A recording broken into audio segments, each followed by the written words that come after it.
You're listening to the Heavy Duty Parts Report. I'm your host, Jamie Irvin, and this is the show where you get expert advice about the heavy duty parts you buy and sell and keep you informed about what's happening in the industry.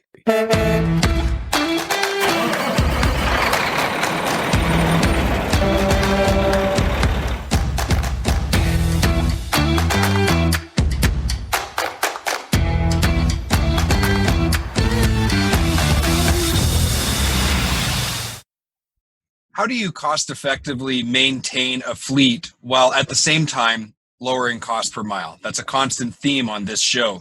And this is a question every heavy duty parts technician and every independent repair technician must be able to answer for their customers. The vocational fleets we serve every day are really relying on us to make recommendations on parts, what products they should be buying and installing so that they can keep their equipment on the road longer. In this episode, I would like to introduce you to Walter Sherborne, Vice President of Marketing and Customer Service at Dayton Parts. Walter, welcome to the podcast. Welcome, Jamie. It's good to be here. I'm glad you're here. You know, when I look at the history of Dayton Parts, all the way back to 1922, when it was the Harrisburg Stanley Spring Works Company. But one thing that's consistent in all the years I've known Dayton, and when I did a little bit of research on the company about the history, is that your mission has been clear: to offer quality parts at numerous price points, and that's allowing customers to spec exactly what they need. How does that mission impact Dayton Parts in 2020? Well, it's interesting that the question you brought up. At Dayton Parts, we do have a strong heritage, almost 100 years now. We started as a blacksmith shop, catering to the horse and buggy market back in the day. And that work ethic and what our customers demand and needed has stayed with us through the past 100 years.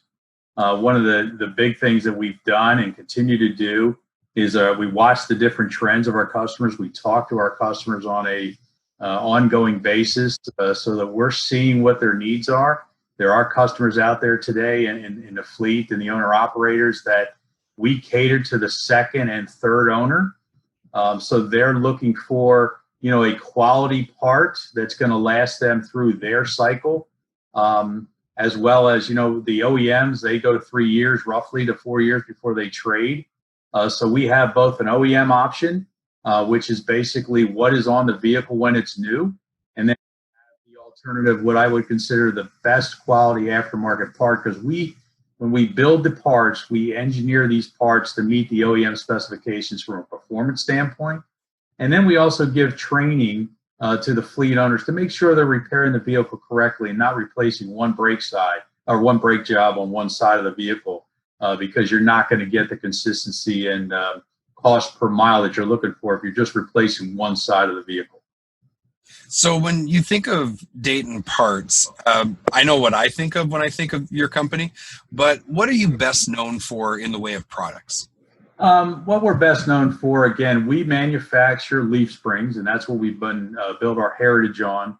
And that's anywhere from your pickup truck all the way up to your Class 8 vehicle.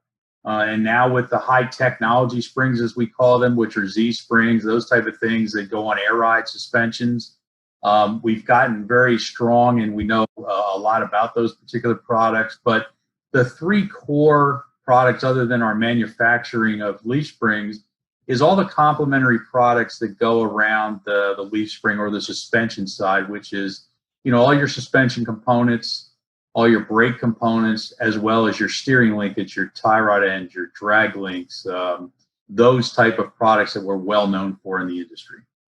Yeah, actually, that was my introduction to Dayton Parts many, many years ago. I was working for a remanufacturer that was just doing pneumatic controls, and we were trying to expand. So we started relining brake shoes and getting into being like a full parts house. And one of the things that was great is with Dayton Parts and Batco, we were able to bring your line in and distribute your line in the Vancouver area.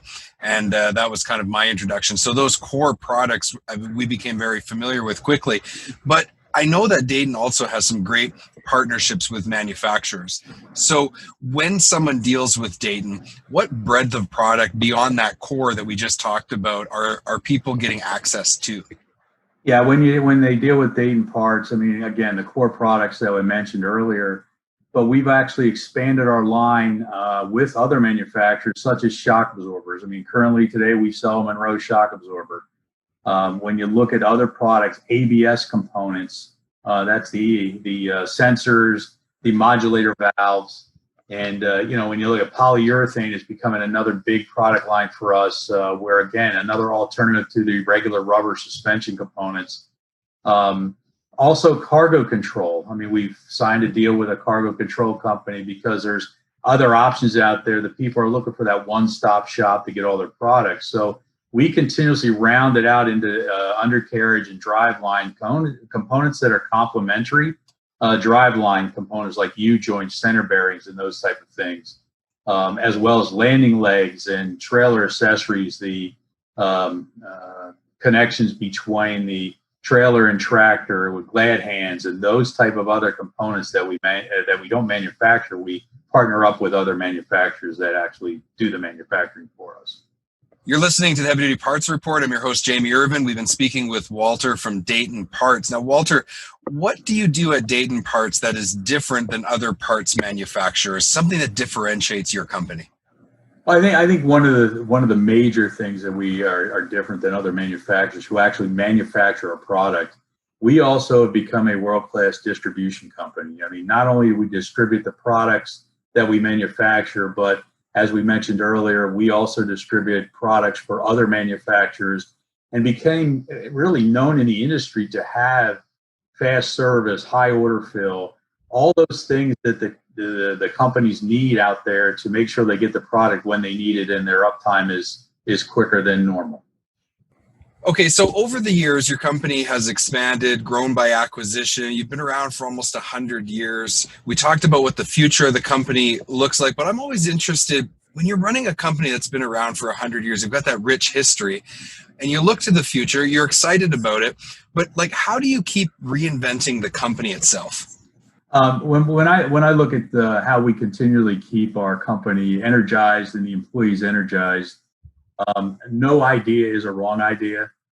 We've got some young engineers that we've just basically brought on, and we give them free rein to take a look at our product portfolio, take a look at the products, listen to the customer base that we have today, and really try to understand what the needs are and how we can make improvements. And they bring ideas to us all the time of, hey, we can make this better if we do this. And we'll sit back and we'll speculate on it, and then we'll do some drawings and some testing. And sure enough, what they're saying is they're looking at these different products, and we're finding out that there's better ways to make things than they're made today. Even in our spring manufacturing plant, there's more efficiencies. But I think us allowing the employee to have some free rein on making decisions and bringing ideas to us, and we then take the chance on them, is really energizing the company from that standpoint. We've made a couple acquisitions over the last few years. Again, when we make that acquisition, we keep a lot of the management, but we induce some of our ideas and some of our younger talent that we have, and that's made both companies better in the long run. Yeah, that's interesting when you talk about younger talent. That's been a challenge in our industry to attract younger people. So what are you doing? Obviously you're creating a good environment once people are there, but how are you attracting younger talent? Well, one of the things we started a couple years ago, and again, this was one of our biggest issues, and I came back to Dayton Parts 6 years ago from a very large company before. And when I came back, I noticed that most of the people that I knew back in the 80s were still here. So that left me with a bench, really no bench of strength moving for the future. So we started to look at local community colleges as well as colleges over here in the Harrisburg area. And in the engineering department, we went and actually interned and started an intern program with the engineering department of Harrisburg Community College. And it's been a great marriage for both of us because we're getting their students engaged in, I believe, the truck parts business, which they probably never thought of before. And now we've got 4 engineering students and also 4 full-time people back there that are hired from being an intern and now working at Dayton Parts full-time. So we're expanding that. And I think it's been a good thing for us to get the younger folks that are really not understanding what truck parts is all about, because I think it provides a good living, but it does get a name out there in the marketplace because nobody really talks about it. There's definitely a challenge with getting the word out about our industry. And in some ways, it is kind of like a best kept secret because it's an awesome industry. And once you're in it, like you said, you come back. It's amazing how my mentor always said, everybody in the heavy duty parts industry, once they get on the merry-go-round, they just spin around and then it stops. Everybody gets off. It does a quarter spin and everybody gets back on. Correct. Before you know it, you're right back where you started. But correct. Yeah, no, that's really good. That's really good. So let's bring the conversation back around to the fleets. If we're trying to sell your parts, how do we talk to fleets about the way that buying your parts would lower their cost per mile? Well, like I said before in our earlier conversation, Dayton Parts offers an alternative. We offer the genuine OEM replacement parts, and we do provide an alternative part, but we at Dayton Parts make sure, and we've been known for, that when that alternative aftermarket part, as everybody calls it, we make sure the quality is there to the OEM standard. And it doesn't surpass my engineering department back there unless it is at the OEM standard. So your cost per mile, whether or not you're buying the OEM part that's on the truck when it's original, or whether it's an aftermarket part from Dayton Parts, your cost per mile will be very similar because your lower acquisition cost on the aftermarket part, but the quality's there and it's going to get you the performance that you're used to when you have the truck when it's a brand new vehicle. And part of your mission statement is to make sure that the customer can spec the part that they need, because not all situations are the same. It's a very Correct. different scenario when you want to keep a truck on the road for a very long time and something that really is coming to the end of its life and perhaps it's going to be going to the auction pretty soon. You're going to buy different parts depending on the scenario that you're in. And also, I guess, to depend on the severity of the work conditions that the truck has to be in. Correct. I mean, we see varying different conditions and varying different buying habits from our customer base, from, the second owner who has just got it from the first owner, and he wants the same performance that the first owner received. And that's the one part. And then you've got the other part, the other option where that third owner going into, as you said, the auction block, he just wants something there to replace, so it gets by and gets onto the auction, and he doesn't have to really do much from a standpoint of cost. It's just fixed and it's ready to be auctioned off. One more question that came to mind is you talked about some of the new technology that's coming in trucks. So when you're a company like yourself that suspension and drivetrain and wheel end, how do you approach those new technologies? What's the mindset behind figuring out ways of expanding your product line to include those new technologies? Well, we're on the in the beginning stages of that. Even though it's the technology has been out there for a couple years, it's not well accepted or well adopted yet. Every company that you talk about, every article you read is all about electrification or autonomous vehicles today. I still think there's going to be some restrictions when you look at that down the road for the next maybe 20 years, only because our infrastructure that you need to run these vehicles, especially the autonomous vehicle, are really not there in every state. But how we're looking at it now is we're watching it. We're partnering with other companies to make sure that when that does come, we will have the parts necessary to fulfill various wear items. And that's what we look at. We look at what's going to wear out on this particular new technology that we need to be prepared for. And it varies from electrification to autonomous vehicle. You're talking about sensors on the autonomous vehicle. So we're looking at, okay, what type of sensor, how many, where are they located, how are they connected to the vehicle? Those type of things, that's what we're looking at today. If you would like to leave our audience with one thing, what's that one thing? Well, I can tell you from the standpoint of the industry, and I'd like to, continuously try to get more younger talent into the industry. Don't look over the truck parts industry, because it will provide you a good living, and it's a very family knit oriented industry. As we talked earlier, once you're in it, it's hard to get out of it.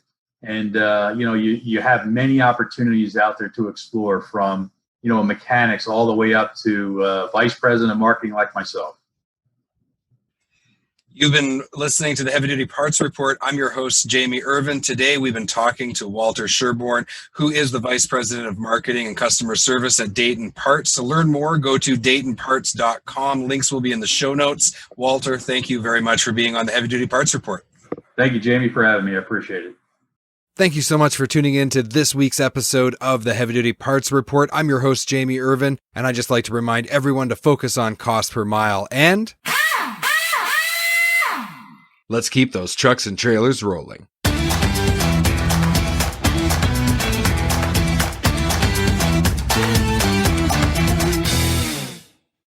You can watch our next video. Make sure to click the like button, write a comment, and don't forget to subscribe.